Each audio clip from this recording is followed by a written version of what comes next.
பாட்டாளி தமிழர்கள் முதல் உலகத் தமிழர்கள் வரை அனைவருக்கும் அன்பு வணக்கம்.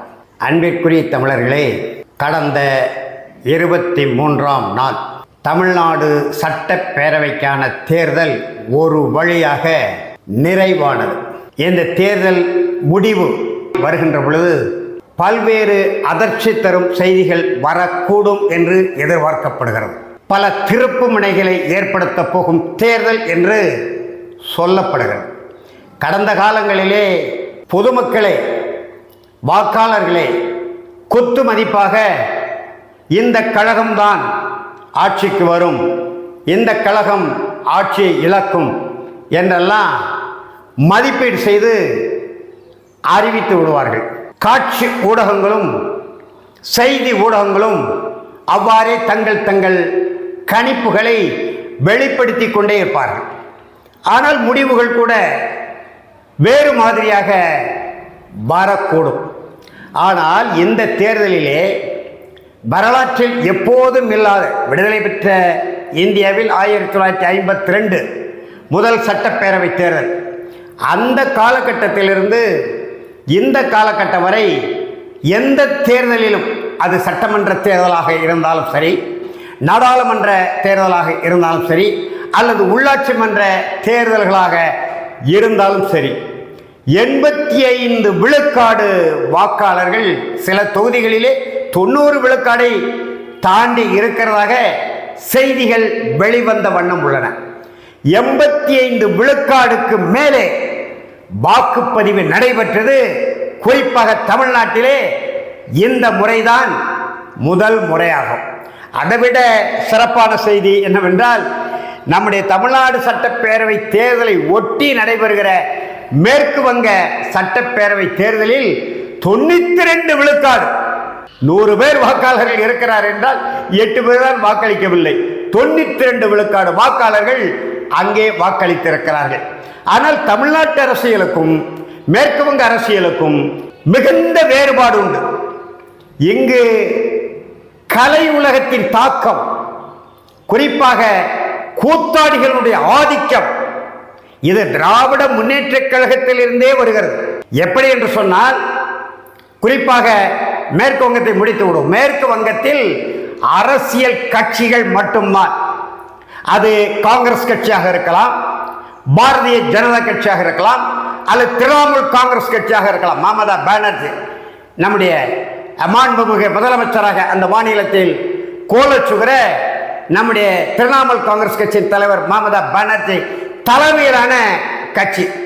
இதற்கு முன்பு இந்திய பொதுவுடைமை மார்க்சிய கம்யூனிஸ்ட் கட்சி ஏறக்குறைய 20 ஆண்டு காலம் அசைக்க முடியாத ஒரு மாநில அரசாக, அதே நேரத்தில் அகில இந்திய கட்சியாக கம்யூனிஸ்ட் கட்சி ஆட்சி நடைபெற்றது. அந்த கம்யூனிஸ்ட் கட்சி ஆட்சியை வீழ்த்தி விட்டுதான் காங்கிரஸ் கட்சியிலிருந்து வெளியேறிய மமதா பானர்ஜி அங்கே அரசியல் நடத்தி முதலமைச்சராக பதவி வகிக்கிறார், கிட்டத்தட்ட 10 ஆண்டு காலமாக. ஆனால் அங்கே கவர்ச்சி அரசியலுக்கு, கூத்தாடிகளின் ஆதிக்கத்திற்கு துளியும் இடமில்லை. மாறாக சாபக்கேடு தமிழ்நாட்டிலே கூத்தாடிகளின் அரசியல் கொண்டாட்டத்தால் அரசியலே சீர்குலைந்து போயிருக்கிறது. திராவிட முன்னேற்ற கழகத்தின் நிறுவனர் பேரறிஞர் அண்ணா என்று சொல்வார்கள். அந்த காலத்திலே சொல்வார்கள், அண்ணா சொன்னதாக வரலாற்று பதிவுகள் இருக்கிறது. தணிக்கை குழுவினுடைய பார்வைக்கு கொண்டு செல்லாமல், அதாவது சென்சார் போர்டு பார்வைக்கு கொண்டு செல்லாமல் நான் ஒரு திரைப்படம் எடுத்தேனானால் திராவிட நாட்டை நான் தனியாக பெற்று விடுவேன், அந்த திரைப்படத்தை மக்களிடத்திலே வெளியிட்டு என்று சொல்கிறார். இவரே கதை வசனம் எழுதி எந்த படமும் வெற்றி பெற்றதாக தெரியவில்லை. கலைஞர் ஐயா மு. கருணாநிதி எழுதிய கதை வசனம் எழுதிய பராசக்தி வெற்றி பெற்றிருக்கிறது. பல்வேறு படங்கள் வெற்றி பெற்றிருக்கிறது. 100 நாட்களையும் தாண்டி ஓடி இருக்கிறது. வாகேஷ் ஓடி இருக்கிறது, மறுக்க முடியாது. ஆனால் அண்ணா கதை வசனம் எழுதிய எந்த திரைப்படமும் மக்கள் மத்தியிலே பேசு பொருளாக இன்றைக்கும் இருந்ததாக தெரியவில்லை. அப்படிப்பட்ட அண்ணா அன்றைக்கே சொன்னார், தணிக்கை குழு பார்வைக்கு போகாமல் நான் கதை வசனம் எழுதி எடுக்கிற திரைப்படம் திரையிடப்பட்டு மக்கள் பார்த்தார்களானால் அதிலேயும் தமிழ்நாட்டு மக்கள் தானே பார்க்கணும். தமிழ்நாட்டு மக்கள் மட்டுமே பார்த்து கேரளா, கர்நாடகா, ஆந்திரா, ஒரிசாவின் ஒரு பகுதி வரை இருக்கக்கூடிய இவர்கள் சொல்கிற திராவிட நாட்டை எப்படி பெறுவார் என்று எவரும் கேட்கவில்லை. அது மட்டுமல்ல, 67 பொது தேர்தலிலே 10 லட்சம் ரூபாய் தேர்தல் நிதி 234 தொகுதிகளுக்கும். இப்பொழுது பீகாரை சேர்ந்த பிராமணர் சமுதாயத்தை சேர்ந்த பிரசாந்த் கிஷோருக்கு 400 கோடி, 500 கோடி, 1000 கோடி வரை பணம் வாரி வழங்குகிறது திராவிட இயக்கங்கள். தேர்தலில் அவர் வியூகம் வகுத்து காட்டுகிறாராம், வாக்காளர்களை திசை திருப்புகிறாராம், உதயசூரி சின்னத்திற்கு வாக்களிப்பதற்கு தொழில்நுட்பத்தை பயன்படுத்துகிறாராம். அவருடைய பீகாரில் அவரே தேர்தல் நின்னாரு. அண்மையில் என்ன ஆனாரு எவரும் ஆராய்ச்சி செய்வதில்லை. ஆனால் 67 தமிழ்நாடு முழுவதும் 234 தொகுதிகளுக்கும் திராவிட முன்னேற்ற கழகத்தின் தேர்தல் செலவு, கழகத்தின் மொத்த செலவே 10 லட்சம் ரூபாய் தான். இந்த 10 லட்சம் ரூபாய்க்கு உடன்பிறப்புகளே, அன்பிற்குரிய தம்பிமார்களே, நீங்கள் என்ன செய்ய போகிறீர்கள்? கலைஞர் கருணாநிதியிடம் அதை ஒப்படைத்திருக்கிறேன் என்றெல்லாம் அண்ணா பேசுகிற பொழுது மக்கள் திலக மாக்கோரா அவர்கள் வந்து அண்ணாவிடம், அண்ணா நான் 1 லட்சம் ரூபாய் தேர்தல் நிதி தருகிறேன் என்று சொன்னாராம்.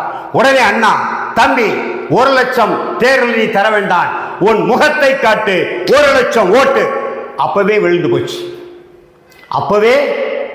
போச்சு. 300 ஆண்டு கால வெள்ளையன் ஆட்சியை விரட்டி அடித்த தியாக செம்மல்கள், கப்பலோட்டிய தமிழர் வஉசி, சுப்பிரமணிய பாரதியார் மகாகவி, அப்புறம் கப்பலோட்டிய தமிழரோடு இருக்கக்கூடிய பல்வேறு தியாகிகள், பெருந்தலைவர் காமராஜர், மூதறிஞர் ராஜாஜி, கக்கன் போன்றவர்கள், இப்படி எண்ணற்ற தியாக சீலர்கள் தமிழ்நாட்டில், இந்தியாவிலே ஜவஹர்லால் நேரு, மகாத்மா காந்தி, இப்படி பல்வேறு தியாக செம்மல்கள் 1947 இந்த நாட்டை விடுதலை செய்த இந்த தமிழ்நாட்டிலே, இந்தியாவிலே, குறிப்பாக தமிழ்நாட்டிலே, அதற்கு பிறகு இந்த திராவிட கலாச்சார சீரழிவு இந்த கூத்தாடிகளை கொண்டு அரசியலிலே மக்கள் திலக மாக்கோரா அவர் நல்லவரா, வல்லவரா, நாட்டு நலனில் அக்கறை உள்ளவரா, லஞ்ச லாவணியங்களுக்கு எதிராக களம் அமைத்து ஆட்சி அதிகாரத்துக்கு வந்த பிறகு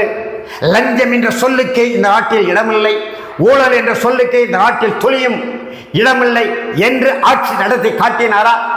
அவர் தலைமையிலான கழகம், அவருக்கு பிறகு முதலமைச்சரான அம்மையார் ஜெயலலிதா சட்டப்படி ஊழல் குற்றவாளி, கையூட்டு பெற்றவர், வருமானத்திற்கு அதிகமாக சொத்து சேர்த்தவர், பதவியை பயன்படுத்தி என்று நீதிமன்றத்திலே உறுதி செய்யப்பட்டு தண்டனை பெறப்பட்டது. எத்தனை பேர் தண்டனை பெற்றாங்க? திராவிட முன்னேற்ற கழகத்திலும் பல பேர் தண்டனை பெற்றாங்க, அண்ணா திராவிட முன்னேற்ற கழகத்திலும் பல பேர் தண்டனை பெற்றாங்க. பட்டோத்சவம் ஆட்சிக்கு முன்பு ஒரே ஒருவர் மீது ஊழல் குற்றச்சாட்டுகள் இருக்கலாம், ஆனால் ஒருவர் மீது வழக்கு உண்டா என்றால் இல்லை. அப்படிப்பட்ட நாட்டில் இன்றைக்கு மக்கள் திலகம் மாக்கோரா, அவருக்கடுத்து அவருக்கு நெருக்கமாக இருந்த அம்மையார் ஜெயலலிதா, அப்புறம் எத்தனையோ பேர் கட்சிகளை தொடங்கினார்கள். நடிகர் திலகம் சிவாஜி கணேசன் கூட தொடங்கி ஒரு நாடகத்தை நடத்தி பார்த்தார், ஆனால் எடுபடவில்லை.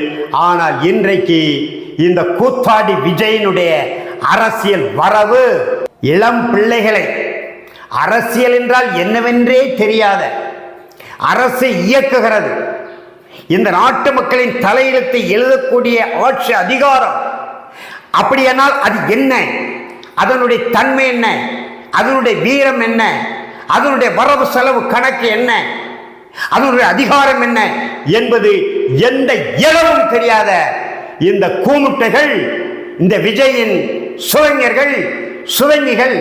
அதான் சொல்றால, சாலை ஓரத்திலே ஒரு பிள்ளை சொல்றால, நாங்கள் அக்காவாக இருப்போம், தங்கச்சியாக இருப்போம், மனைவியாக கூட இருந்துட்டு போறோம், உனக்கு என்னங்கிறால. இப்படி சொல்லக்கூடிய ஒரு திராவிட கலை உலக அரசியல் கலாச்சாரத்தால் இன்னைக்கு நாடு அடுத்த திங்கள் மே 1 உலக தொழிலாளர்களின் நாள். உலக தொழிலாளர்கள் உரிமை குரல் கொடுத்து 8 மணி நேர வேலை என்பதை உறுதி செய்த பாட்டாளி மக்களின் நாள். அதற்கு அடுத்து வரக்கூடிய 4ஆம் மக்கள் இந்த தமிழ்நாட்டு அரசியல் கொஞ்சமாவது விடுதலை பெற்ற தமிழ்நாடு, வெள்ளையர்களை எதிர்த்து வீர முழக்கமிட்டு வீர போரிட்டு விரட்டி அடித்த தமிழ்நாடு, சேரனும் சோழனும் பாண்டியன் ஆண்ட தமிழ்நாடு, முத்தமிழ் நாடு, முத்தமிழ் அறிஞர்கள் பிறந்த நாடு, தனித்தமிழ் அறிஞர் மறைமல் அடிகள், நாவலர் சோமசுந்தர பாரதியார், முத்தமிழ் காவலர் கியாப்பை விஸ்வநாதன், அண்ணல் தங்கோ, மொழி ஞாயிறு தேவநேய பாவாணர், பாவேந்தர் பாரதிதாசன், பாவலரேறு பெருஞ்சித்திரனார் போன்ற அறிஞர் பெருமக்கள், பேராசிரியர் இலக்குவனார், ஆட்சிமொழி காவலர் ராமலிங்கனார், பன்மொழி புலவர் அப்பாத்துரையார், இப்படிப்பட்ட தமிழ் அறிஞர்கள் தமிழ்நாட்டு மாணவர்களுக்கும் இளைஞர்களுக்கும் தமிழ்நாட்டு மக்களுக்கும் வழிகாட்டிய தமிழ்நாடா? இல்லை, மக்கள் திலகம் மாக்கோரா உருவாக்கிய, அம்மையார் ஜெயலலிதா உருவாக்கிய இந்த கூத்தாடி விஜய்க்கு பின்னால் போகக்கூடிய தமிழ்நாடா என்பதை நாம பார்த்து விடுவோம். நம்முடைய தம்பி 1000 தான் கருத்து வேறுபாடுகள் முரண்பாடுகள் இருந்தாலும், விமர்சனம் இருந்தாலும், தமிழ் தேசிய அரசியலை வாக்கு வங்கி அரசியலாய் மாற்றி கடந்த 2024ஆம் ஆண்டு நாடாளுமன்ற தேர்தலிலே 36 லட்சம் தமிழர்கள் வாக்களிக்கக்கூடிய ஒரு அரசியலை உறுதிப்படுத்திய அவரும் கலைத்துறையில் இருந்து வந்தவர் தான், அவரும் நடிகர் தான், அவரும் இயக்குனர் தான். ஆனாலும் தேசிய தலைவர் மேதகவி பிரபாகரன் பெயரை சொல்லி, தமிழ் தாய் வாழ்க என்ற முழக்கத்தை சொல்லி, நாம் தமிழர் கட்சி என்கின்ற கட்சியை கட்டி புலிக்கொடியை பறக்கவிட்ட செந்தமிழர் சீமான் ஒரு தமிழ் தேசிய அரசியலை வாக்கு வங்கி அரசியலாக 36 லட்சம் தமிழர்கள் வாக்களிக்கக்கூடிய, தமிழ் தேசியத்தை ஏற்கக்கூடிய, மாற்று அரசியலை நோக்கி பார்வை செலுத்தக்கூடிய அரசியலை உருவாக்கினார் என்ற பெருமிதம் நமக்கு உண்டு. எந்த இடத்திலும் மறுக்க முடியாது, மறைக்க முடியாது. ஆகையினாலதான் மார்பில் அடித்து அடித்து சொன்னோம், இந்த கூத்தாடியை வரவேற்காதீர்கள் தம்பி, 4 மேடையில நீ வந்து பார், பச்சைமட்டை பிஞ்சு போகும் என்று 4 இடத்துல பேசுங்க, பின்னங்கால் பிடரில் பட ஓடி விடுவான் இந்த கூத்தாடின்னு சொன்னேன்.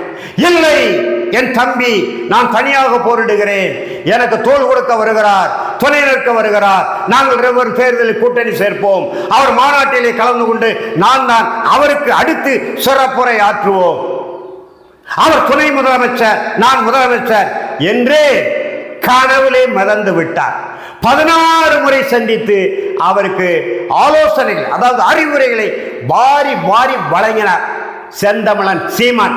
அவருக்கு எதிராகத்தான் இந்த கூத்தாடி களமிறக்கப்படுகிறார்.